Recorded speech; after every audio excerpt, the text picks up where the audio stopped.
We welcome in Ben Mutzabaugh, Senior Aviation Editor at The Points Guy. Ben, thank you for being here. We're watching Southwest, which is down about 0.75% today, just over $30. A lot of changes, policy shakeups. Your bags no longer fly for free.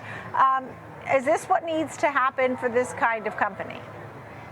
I think that's what we're all waiting to see. I think the conventional wisdom had been that the two bags flying free was such a differentiator that Southwest would probably stick with it.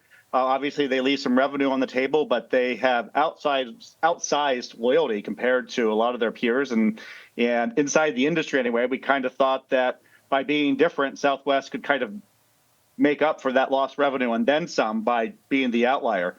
Now that that's going away, do they have to do it? I think with Elliott and their role there, Southwest literally had to do it, whether they wanted to or not.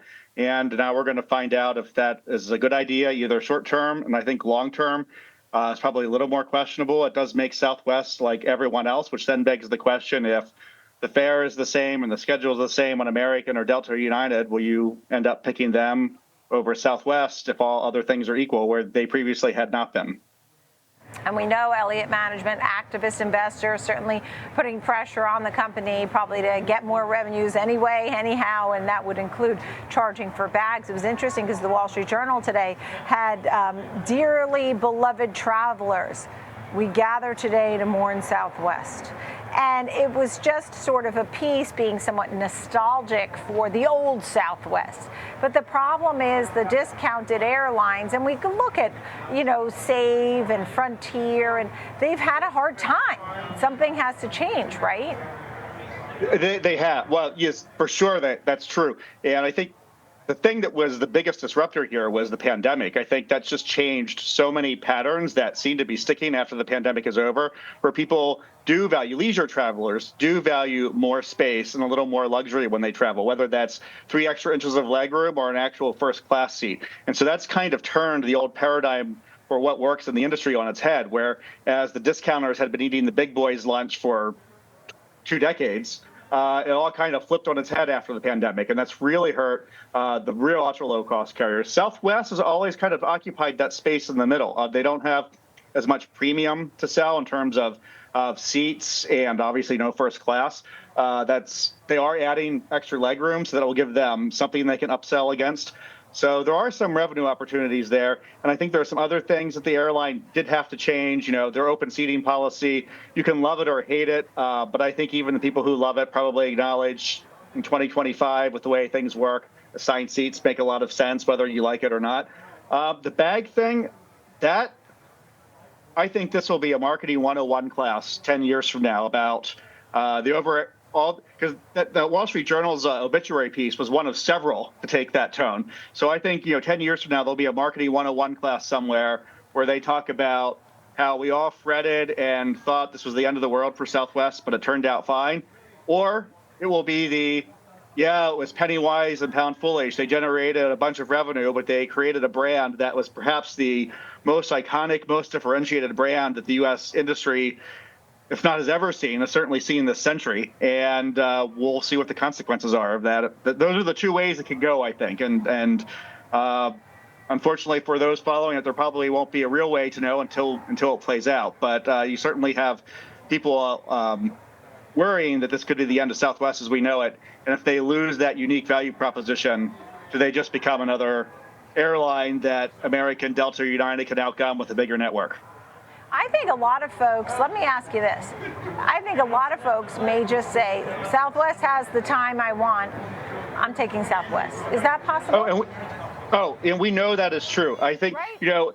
Not everybody's brand loyal. And I'll tell you, as some color of when I've flown, and I've flown a zillion and one times, and I always get like an extra space seat because I'm often traveling with my mom. And somehow, no matter how expensive those tickets are, we always seem to have to pay $30 or $50 or $60 when we get to the airport for the bag anyway. I'm not even sure why. So I think travelers are sort of still scratching their heads when they book the whole thing anyway. So what's the difference? Yeah, so I think with Southwest, everyone knows that bags fly free, and I think there's a certain segment of the market that really values that, and they have exercise loyalty in ways that most other airlines haven't seen. So I think the worry is that that large loyalty base gets a little less sticky or shrinks, and I think there will be some of that. But the other point is, the counterpoint is, we have seen this time and time again. It is one of the truest things that you can observe about the airline industry.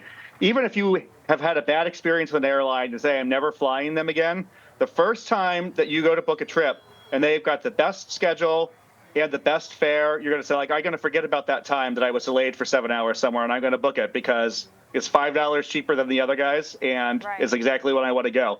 And that's certainly going to be true for Southwest. Even people who are going to choke down the bag fees and remember that they didn't have to used to pay them. If you want a 9 a.m. flight to wherever and it's $5 cheaper than the other guys, you're going to take it. And that's just true. And we've seen that time and time again. Right. So there is a lot of fretting about the stickiness, but yes, that is true. Yeah. And look, it was Southwest that had all those cancellations over that one holiday period. It wasn't this past one, it was the year before, right? I mean, that was a debacle in itself, and it was Southwest. I mean, this is when you say, do people remember or not remember? I wouldn't have even remembered that unless I were speaking with you about Southwest. I mean, and and I'll tell you today, if it were the one that was available at the best time, I probably would still pick it if it were competitive with prices. That being said, I'll tell you, the American Airlines story about domestic travel and that sort of waning or less domestic travel being seen, that could hurt Southwest, because you remember after the pandemic, everybody was picking, the stock pickers were picking Southwest because it was a domestic leader, more so. Like you think of Delta and all those guys, those are more international. I mean, if people aren't flying domestic, that's terrible for Southwest. Do you think that could happen? Yeah. Well, I mean, I think it depends what we see in this trend. They, as you said, the airlines have noted the dampening of domestic demand. If international stays strong, that is clearly an advantage for the big three that could drive a lot of revenue from overseas travel.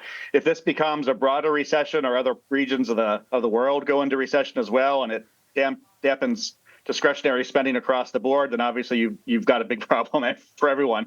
If you look back, or if you remember back in 2007, the airlines were something of a canary in the coal mine ahead of what turned out to be the Great Recession. Of course, the airlines then were reacting to like a huge run up in oil prices that we look back now and it was easy to kind of connect all the dots, but the airlines were the first ones to really kind of go through that back then. So those of us who are prone to PTSD are saying, oh, this feels a little bit like 2007. So now I hope I'm wrong, and I hope that's just PTSD on that point. But it will be interesting to see how this plays out. And I think, like everyone, I'm hoping that the demand forecast the airlines have talked about really does stick to the current month and spring and not extend beyond that. So I want to give people a little water cooler or something, tidbit from this conversation, because we gave them a lot of maybe this, maybe that. A takeaway, what would clearly be if they do a lot of surveys. In the customer satisfaction survey, I mean, who are the number 1 and 2 spots? For the on-time surveys, who are the number 1 and 2 spots? Or who lost the most luggage? Do you have any of those kinds of little fun facts? Well, we can tell you that Delta Airlines won our Best Airline of the Year last year, the TPG Award for the Best Airline. And our new one will be coming out in May, so stay tuned for that. And the Best Loyalty Program was American.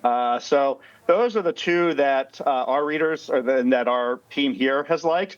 But with everything, it really depends on where you are. If you're in Charlotte, it's hard to imagine that American is not your airline. If you're in Atlanta, if you're in Charlotte, it's hard to imagine American's not your airline. If you're in Atlanta, it's probably Delta just because of their reach. But yeah, the big three really have a lot to talk about. We liked American and Delta and our big 2 awards from 2024. Looking ahead, United's doing a lot of really good things. So we don't have anything to put them number 1 at yet, but I do see them doing big things, and their international strategy is super interesting. Mongolia, Greenland, they've done some really cool, interesting things. Yeah, and I saw a new airline that I'd never heard of. I have to wrap it up, Ben. From Long Island, from MacArthur Airport to North Carolina, and/or from MacArthur Airport to Florida, Avello, I think it was called. So you've got Avello, and that was founded by a former United guy, and there are two new budget airlines. They're duking it out right now. Avello and Breeze. If they're in your market, you'll get a good deal on them, and Breeze is the former JetBlue founder, and yeah, they're great options for customers to have. Oh, see? Okay. Long Island, folks. New York City. You can go get your Avello flight to Florida. Ben Mutzabaugh, thank you so much. Good to see you. Senior Thanks for having Aviation me. Editor, The Point Sky. Thanks.